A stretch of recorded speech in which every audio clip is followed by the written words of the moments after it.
Alright, hello, my name is Cody Jackson, and this is my project for the book review. What we have here, what I've chosen to go over, I guess, is the book called Gulliver's Travels by Jonathan Swift. And when I first heard of this project, immediately this book kind of came to my mind. It's about a man who travels to 4 different fictional places.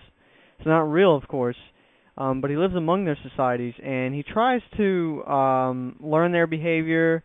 You know, as he goes through all the different societies, he kind of learns some things. In his day, there's several elements of there that were a critique of the society that he was going in. Namely, if you look at, like, Laputa, there's a royal society he's critiquing, and pretty much that's what we're going to be going over. I'll have a backdrop of some Gulliver Travels images and some short video clips. Alright, so this next section, what I'm going to cover is a short summary of the book. And what I have up in the background is the trailer for the 1996 movie. It stars Ted Danson, several other famous people. It's got Peter O'Toole in there. And the reason I'm showing this is to kind of give an image, to get some kind of idea of what this stuff, might look like. And I think some of the things up there are a little bit cheesy. It's kind of an advertisement to go see the film and to buy it. But like I said, I think it serves as a good image, a good backdrop for what I'm going to be talking about and discussing.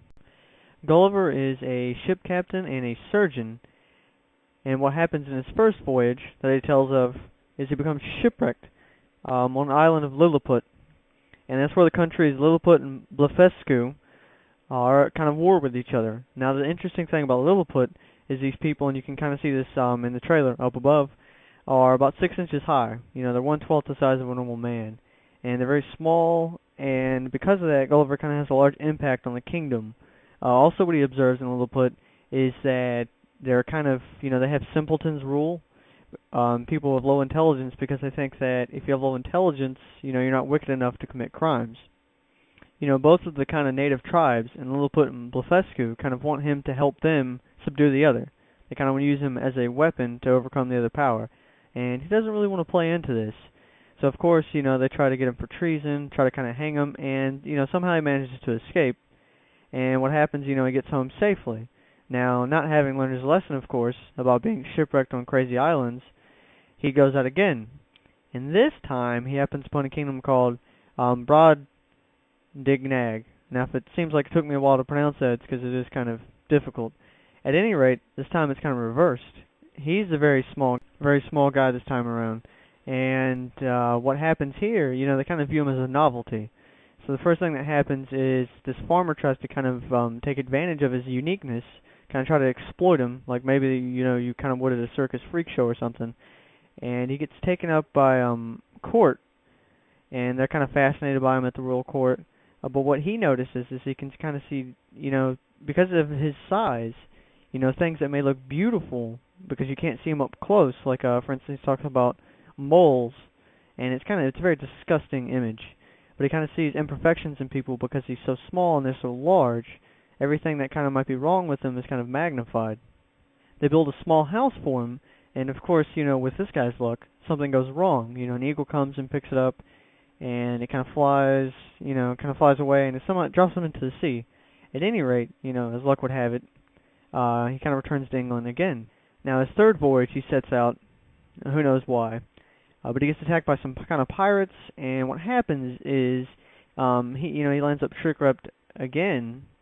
But this time, what happens is a flying island. It's kind of a neat image, and you should be able to see this in the trailer.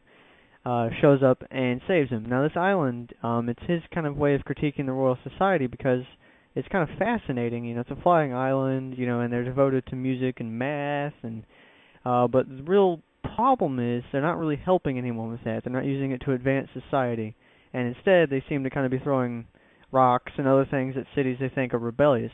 The other kind of thing they do is they sit above the cities so their crops can't grow because they're blocking out the sun. It's kind of a weird experiment. Now, he finally does manage to return home, but of course, he decides to go out again. For some reason he never learns, and you know the story. He gets shipwrecked again. Now, this time it's very interesting. He gets picked up by, I guess, essentially horses. And except for they're very smart. They're very peaceful. They're kind of the perfect embodiment of what you'd want society as some kind of creatures to be. And, they look at him in kind of disgust. He's a baser human form. He's not perfect. But what he does is he goes there and he really admires them. He wants to pick up what they've done because he sees them as living as perfectly as possible. And he does learn their language. He can kind of converse with the horses. They're called huyanims. But what happens is they see him as kind of a threat. Some kind of introduction of imperfection, like sin, kind of. And they kick him out. Now they're not mean about it. They make sure that he can kind of live. But he's kind of distraught about this. He's finally found this perfect place, and he can't live there because he doesn't match up to their standards, even though they're horses. He gets picked up, and he gets taken back to England. But at this point, after living in what he viewed to be a perfect society, he kind of avoids everyone else because he doesn't think that they're worthy enough. And so his kind of voyages end on maybe a negative note. He experiences all these wonderful things, but it's so much so that he doesn't want to do anything else. And so that's it for the summary of the book. Alright, so next we're moving into global themes. There are two specifically in this book that I feel are very important, and the first is the knowledge that everyone has a different perspective. Throughout the course, what we've looked at is cosmopolitanism, globalism, and one of the key aspects is to recognize that your own society, your own way of viewing things, your own beliefs and values are not shared by everyone. And that doesn't necessarily make the other people's wrong. Certainly it's something you have to look at. Now, one of the deals is, in Gulliver's Travels, he sees different perspectives, literally. On one hand, he's a lot bigger, and on the other hand, he's a lot smaller than the other people. And in particular, what's important here is that Brobdingnag, he sees people that the other men in the court find beautiful. So he sees other women. And because he's so small, he sees up close. Like, for instance, he sees moles, which some consider beauty marks. You can see the hair, the inside of it. It's quite nasty. He sees the nipple of one woman and describes it in detail, and it's quite disgusting. I don't think I need to go into it. But what happens is you can see that, his perspective is different. He doesn't see him as beautiful, even though he can see that others do. So you kind of learn to tolerate the fact that there are other differences in opinion, and it doesn't mean that you have to go to war over them. It doesn't mean that you have to commit violence to make them see that way. You can see that Swift really wants to get this message across, especially when you're looking at the huyanims. They're very peaceful society, and it's something that Gulliver really wants to emulate because he knows this is the best way to get along with others. This is kind of the best way to live your life. And part of that is also agreeing with other people and understanding that different perspectives don't necessarily mean wrong. Now, the second topic that I did want to talk about is being able to look at yourself in a non-ethnocentric way.